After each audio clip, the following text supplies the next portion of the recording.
শুভেচ্ছা আয়াত citrus garden থেকে নতুন একটি ভিডিও করছি। আজকে এটি হচ্ছে পাকিস্তানি মালটা। বেশ ফলন রয়েছে গাছের চারপাশ জুড়েই। এই যে দেখুন, চারপাশ জুড়ে বেশ ফলন রয়েছে। হয়তোবা পাতাতে লুকিয়ে রয়েছে, যার কারণে দেখা যাচ্ছে না। এই যে নিচের অংশে দেখুন, পুরো গাছের চারপাশ জুড়ে ফল রয়েছে।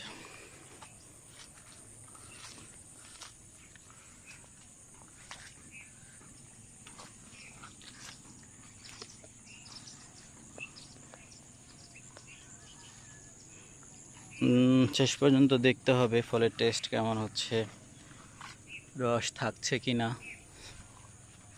তো আপনাদেরকে আপডেট দিব। সবাই ভালো থাকবেন। আল্লাহ হাফেজ।